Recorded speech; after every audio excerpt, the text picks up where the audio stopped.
So in today's lesson, we were told to fill out our stories to make them more interesting and a little longer. So for our one, we wanted a bit more of a background into the story stealer as he's our main character.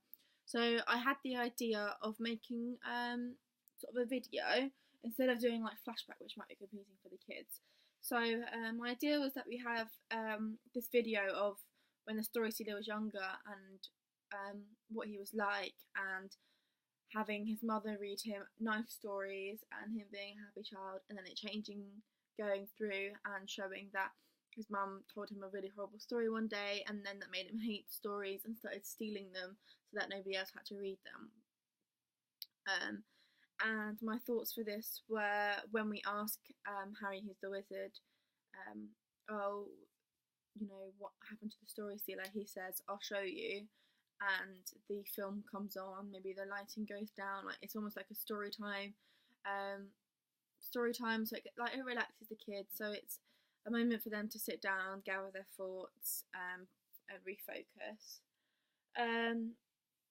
So the good things about this is that it obviously gives background to the story and gives it an all-roundness of the aims, why the kids are there, what each character is significant for, and all this sort of stuff. And it also brings multimedia so that we can have another element of sensory, so we can make them watch stuff. There'll be sound of Harry narrating, and it's another way of engaging the children, as another way of showing them stories.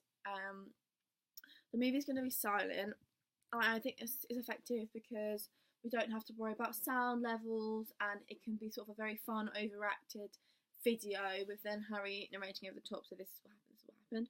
So which also makes them listen to Harry and makes it feel like it's in real life. The video will be in sepia, which is why I've got the effect on, which is a bit weird, but yeah, this effect, and I think this gives it an old movie sort of feel, which is nice. So it's sort of showing that it's in the past.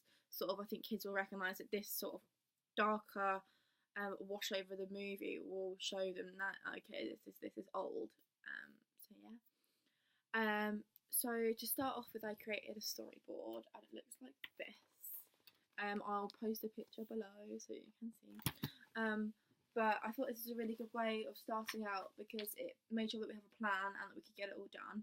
And this was effective because we followed, but when we filmed it, we followed it board by board, which is really, really helpful because that meant we could get it all done in an hour, which is really, really good. That Jenna, who does media, she's going to edit it, put the effect on, and that means we can have it in time to rehearse it as well, which would be really, really nice.